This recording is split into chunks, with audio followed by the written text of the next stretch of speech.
Hey guys, Prowl 1701 here, and today it's Armageddon once again. The aliens. Those pesky aliens.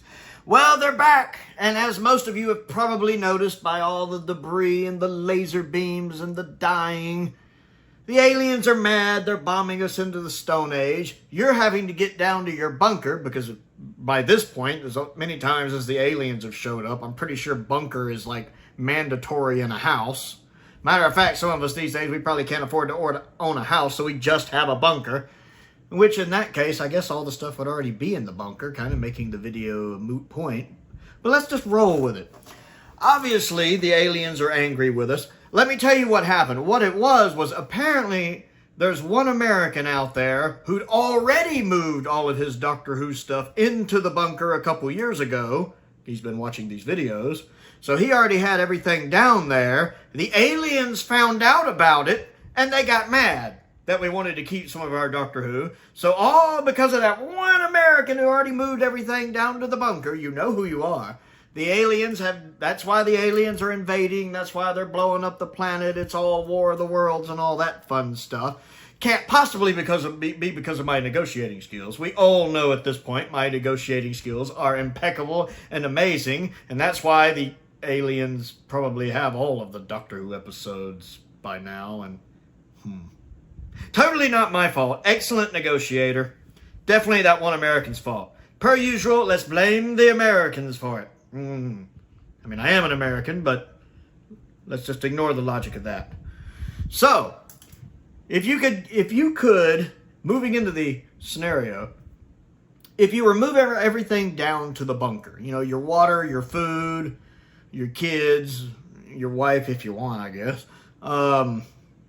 If you're moving all those down to the bunker and you only had time to grab one season from each Doctor, what season would you grab? Now, this is kind of a different scenario than some of the It's Armageddons, because some of the It's Armageddons, of course, the aliens are only letting us keep one season for everybody. So when you're picking your season, you have to decide, not just for your own personal value, you have to decide for historic value which seasons to pick. You know, those are the only seasons that humanity will have of the show. This is kind of a different scenario because it's your own personal bunker, so it's your own personal viewing pleasure. So you don't have to worry about what everyone else is thinking.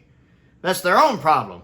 They can put whatever they want in their bunker. That's their problem. Again, like I said, bunkers are probably mandatory on houses at this point, often as the aliens invade around here. I can't figure out why. Negotiating skills are obviously excellent. I don't know why they keep coming back.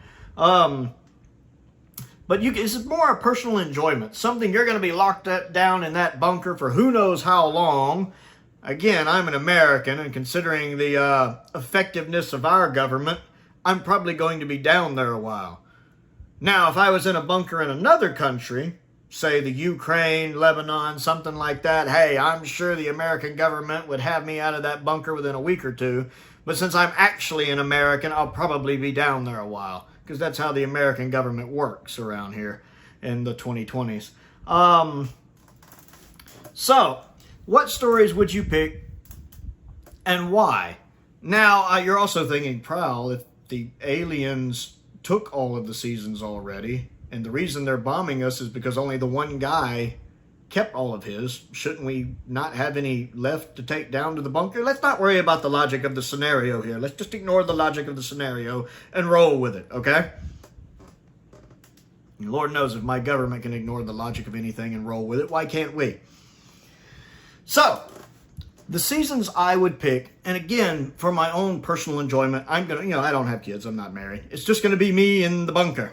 The stuff I'm going to want to watch. And I do have to keep in mind sometimes that I'm going to be stuck in a bunker for what is probably a considerable amount of time. So I'm probably going to want something a little more lighthearted. That will come into play with my decisions. For Hartnell, I'm getting Season 2. I like Season 2. It being the most complete is also nice of his era, but I just like Season 2. It's a strong run of stories. Not very many bad ones. I mean, I do have The Chase and the Web Planet, which aren't the best, but a lot of good stuff in there too. A lot of my favorite Second Doctor episodes are from Season 2, so I think that's an easy choice for me. Now, Troughton. Troughton is a little different than I would pick if I was having to save a season for everybody. I would go with season 4 just because I enjoy season 4. The great thing about the bunker scenario, the personal bunker scenario right now, is I don't have to worry about saving it for other people. Because then I would probably pick 5 or 6 just because seasons 5 and season 6 has more intact surviving episodes. For historical value, I'd pick those. But since it's my own personal enjoyment, I would pick season 4. I love season 4. It's my favorite season of the 60s. I love the stories. The animation is good for the stories that have been animated. If for some reason, say hypothetically, by the time this invasion happened, all 26 seasons had been put out in the box set, you know, if everything hasn't been animated, at least I've got recon of the smugglers and the Highlanders. And I love the Highlanders. The novelization, the recon, I love the Highlanders. And then some of the best animations we've got are season 4 animations. So it's easy choice for me, season 4. For Pertwee, for John Pertwee, this is a little tricky because my instinct is to immediately go season 7.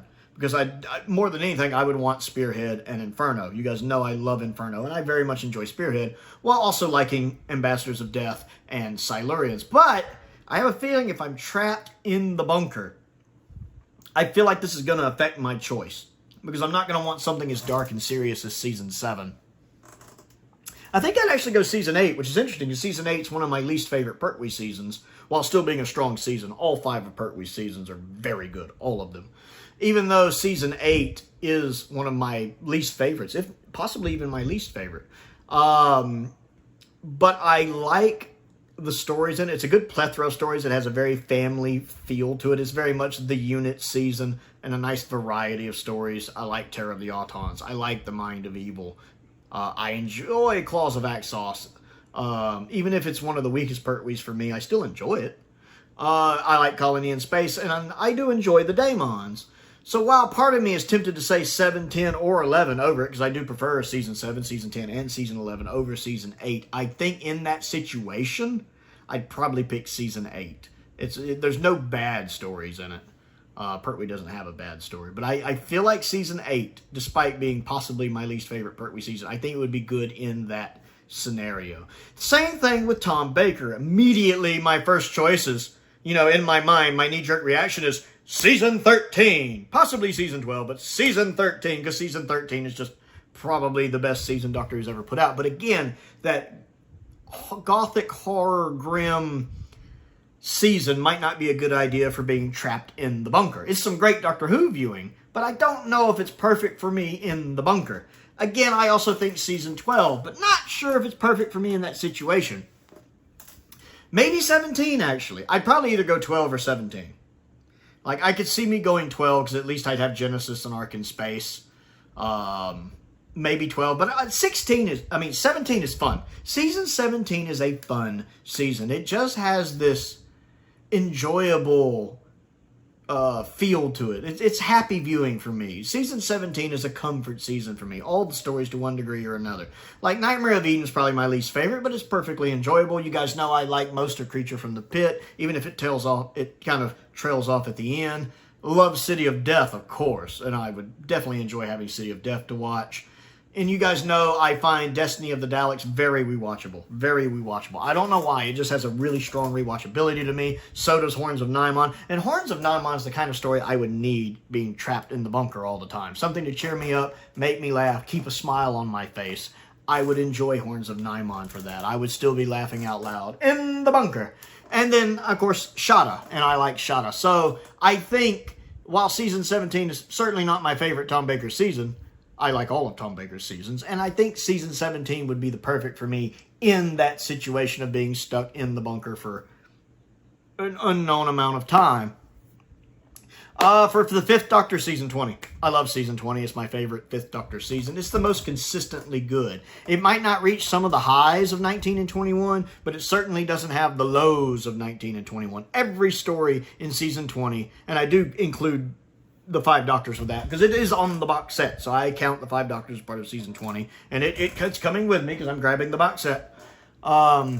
All the stories are good. I like Arc of Infinity, very underrated story, especially with the updated effects. I enjoy Snake Dance. I like Maldron Undead. Even Terminus I'm finding very enjoyable. The updated effects help it. Enlightenment is very good. King's Demon is very underrated. Davison's best two-parter. And The Five Doctors is fantastic. And then all of the stories, except for the King's Demons, have updated effects optional. All of them.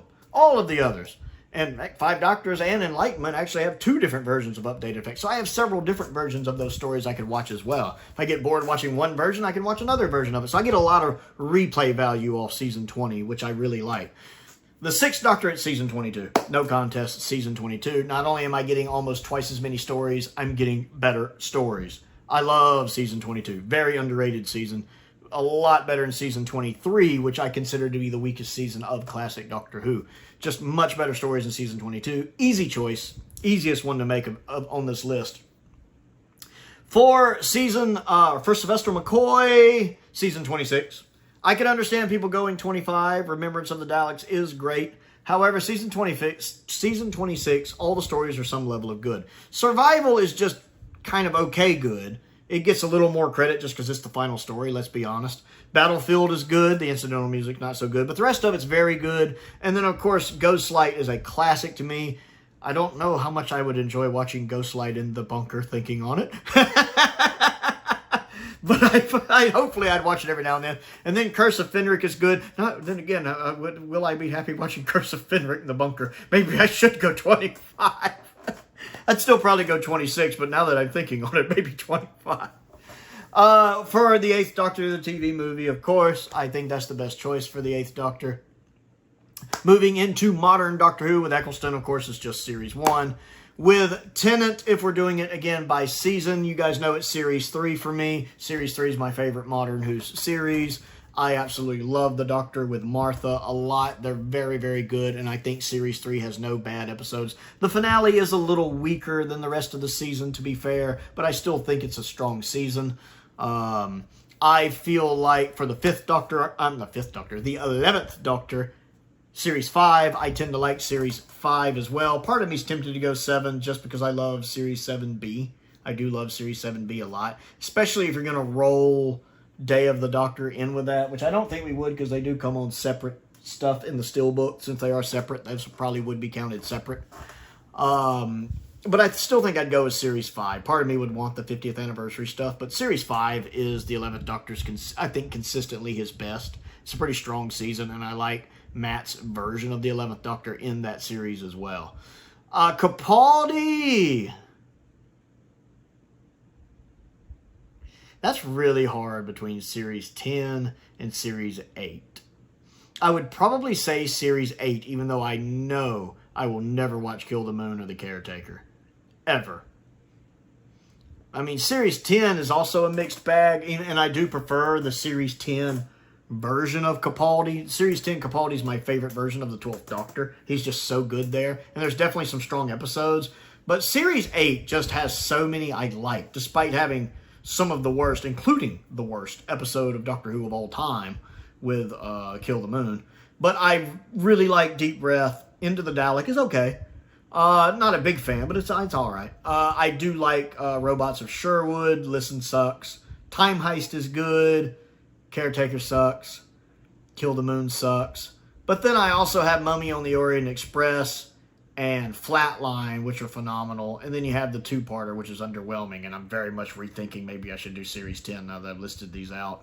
I'd still probably do Series 8, mainly for Deep Breath, Robots of Sherwood, Time Heist, Flatline, and Mummy on the Orient Express, because those episodes are good. But Lord, am I tempted to go Series 10 just because I like that version of Capaldi, and I like Bill, and I like them together. That would be a tough choice for me. I'd probably get killed by the bombing from the aliens while I was choosing between them. I'd be sitting there going, building's falling down, need to make a choice. And you're thinking, Prowl, just grab both. I got an armful here already of stuff.